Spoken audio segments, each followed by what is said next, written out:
అందరికీ హాయ్ అండి. మీరు చూస్తున్నారు దేశం కోసం యూట్యూబ్ ఛానల్. మా వీడియోస్ స్కిప్ చేయకుండా చూడండి. మా ఛానల్ నచ్చినట్లయితే లైక్ చేయండి. మరిన్ని వీడియో కోసం మా ఛానల్ను సబ్స్క్రైబ్ చేసుకోండి.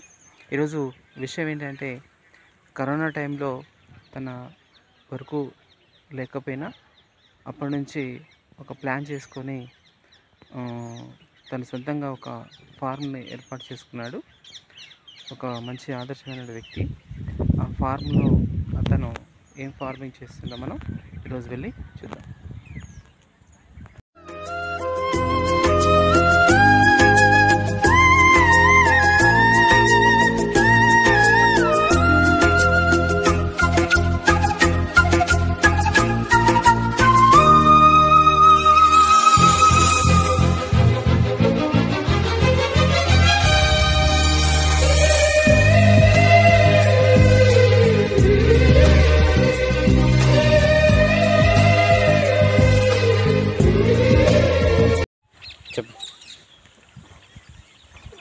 ఇది హెడ్జ్ లూసన్. దీన్ని మనం మామూలుగా కుందేళ్ళ దానా కోసం ఉపయోగిస్తాము. మార్నింగ్ టైంలో ఏదో దానా ఉపయోగిస్తాము. తర్వాత ఈవినింగ్ ఒకసారి ఈ హెడ్జ్ లూసన్ అనే గ్రాస్ని యూజ్ చేస్తాము.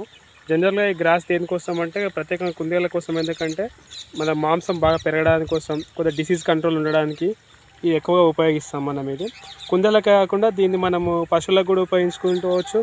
మామూలు ఇప్పుడు కొంతమంది నాటుకోళ్ళకు కూడా ఉపయోగిస్తున్నారు వీటిని. అట్లాగే మన గొర్రెలకు, మేకలకు కూడా ఈ హెడ్జ్ లూసన్ అనేది ఉపయోగించుకోవచ్చు. ఇది నార్మల్గా మనం నాటినప్పటి నుంచి ఒక 3 నెలల తర్వాత కోతకు వస్తుంది. 3 నుంచి 4 నెలల మధ్యన. ఇక్కడ ఆల్రెడీ మేము ఫామ్ స్టార్ట్ చేసిన 4 నెలలు అయింది. ఇప్పుడు మేము ఆల్రెడీ కోత స్టార్ట్ చేసాము. దీన్ని ఉపయోగిస్తే ఏంటంటే మనకు మాంసం ఎక్కువ వస్తుంది కాబట్టి హెడ్జ్ లూసన్ అనే గ్రాస్ని ఈ మామూలుగా ఈ మాంస ఏదైతే ఉత్పత్తి చేసే ఉంటాయో వాటిలో ఎక్కువగా వీటిని ఉపయోగిస్తుంటాము, హెడ్జ్ లూసన్ అనే గడ్డిని. మేము 5 బ్రీడర్స్, 60 బ్రీడర్స్తో మేము ఫామ్ స్టార్ట్ చేసాము.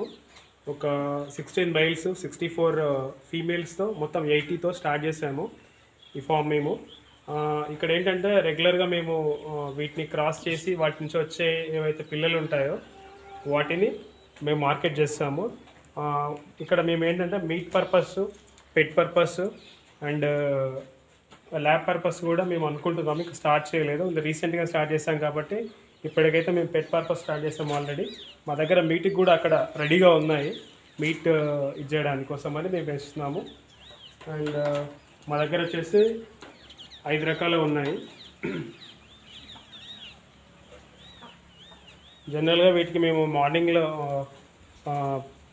దానా ఇస్తాము. దానాలో మేము మామూలుగా maize plus wheat powder plus mineral mixture plus salt కలిపి రెడీగా పెట్టుకొని వీటికి డైలీ ఒక ర్యాబిట్కి 80 గ్రామ్స్ ఇస్తాము. ఈవినింగ్ వచ్చేసి ఇందాక చేసినట్టు మనం హెడ్జ్ లూసన్ అనే గ్రాస్ ఇస్తాము. సో ఇది వీటికి వేసే మేత. దీంట్లో డిసీజ్ ఉంటుంది కానీ కాకపోతే మనకు మామూలుగా కోళ్ళ వల్ల వచ్చేంత ఉండదు, చాలా తక్కువగా ఉంటుంది. వచ్చినప్పుడే మామూలుగా మనకి ఏదో హ్యూమన్స్కి ఏ విధంగా డిసీజ్ వచ్చినప్పుడు మనం డాక్టర్ దగ్గరికి వెళ్ళి కంట్రోల్ చేసుకుంటామో, దాన్ని డిసీజ్ కెపాసిటీని ఎట్లా తగ్గించుకుంటామో దీంట్లో కూడా మనం తగ్గించుకోవచ్చు. ఇక జనరల్గా మెడిసిన్ మేము వాడుతూ ఉంటాము. ఒకటి లీవర్కి సంబంధించి కానీ, లేదంటే ఫాక్స్ సంబంధించి కానీ, కోల్డ్, కాఫ్ ఇట్లా వచ్చిన వాటికి మెడిసిన్ ఇస్తూ ఉంటాం మేము ఇక్కడ. ఏదైతే హ్యూమన్స్కి ఎలా ఉంటుందో దీనికి కూడా అట్లానే ఉంటుంది. పెద్ద మోర్టాలిటీ అనేది పెద్దగా ఉండదు. ఒక 5% or 10% మోర్టాలిటీ ఉంటుంది.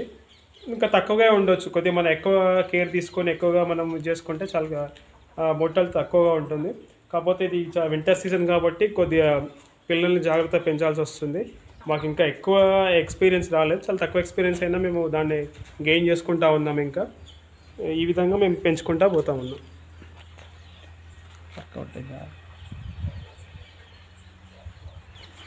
దీనికి మనము మామూలుగా దీని నుంచి మనకి ఇన్కమ్ ఎలా ఉంటుందంటే, ఇది ఒక ఎవ్రీ 3 మంత్స్కి ఒకసారి డెలివరీ అవుతుంది. అంటే 3 మంత్స్కి ఎట్లా అంటే, ఒక క్రాసింగ్ చేసినప్పటి నుంచి 1 మంత్ ఇది గెస్టేషన్ పీరియడ్లో ఉంటుంది. 1 మంత్ డెలివరీ అవుతుంది. డెలివరీ తర్వాత ఒక 1 మంత్ నుంచి మనం దీన్ని సేల్ చేసుకోవచ్చు. పిల్లలకు వచ్చేసి 200-300కి అమ్ముకోవచ్చు. అట్లా ఒక దాని నుంచి మనకు ఒక 1 మంత్లో ఒక 1000 రూపాయల వరకు వస్తుంది. అట్లా మనం ఎండు పెంచుకుంటే దానిపైన అట్లా పెంచుకోవచ్చు. లేదా మీట్ పర్పస్లో అయితే 3 మంత్స్ అవుతుంది. 3 మంత్ 300 kgs అంటే ఒకటి 500-600 వస్తుంది ఒక 2-3 మంత్స్ తర్వాత. అట్లా 600 వేసుకున్నా కానీ ఒక దానిపైన ఈ విధంగా మనం ఉంటుంది. కాకపోతే కంప్లీట్ లంసంగా వేసుకుంటే మనకు 100 పెంచుకుంటే పర్ మంత్ ఒక 20,000 15 to 20,000 గెయిన్ చేసుకోవచ్చు. ఇంకెక్కువ పెంచుకుంటే ఇంకెక్కువ గెయిన్ చేసుకోవచ్చు. అంటే మనం ఎంత ఎక్కువగా పెంచి ఎంత ఎక్కువగా చేసుకుంటే అంత ఇన్కమ్ దీంట్లో ఉంటుంది. Okay, thank you. ఇచ్చిన ఇన్ఫర్మేషన్ చాలా బాగుంది. అందరూ ట్రై చేయండి. మనకి ఒక ఉపాధి లాంటిది అనేది మనకు లభిస్తుంది. ఈ కరోనా టైంలో తను జాబ్ వదిలేసుకొని ఇవాళ ఈ కుందేళ్ల పెంపకం ర్యాబిట్స్ ఫార్మింగ్ చేస్తున్నాడు. అతన్ని మనం ఆదర్శంగా తీసుకోవాలి. Thank you. మా వీడియో నచ్చినట్లయితే లైక్ చేయండి. మరిన్ని వీడియో కోసం సబ్స్క్రైబ్ చేసుకోండి.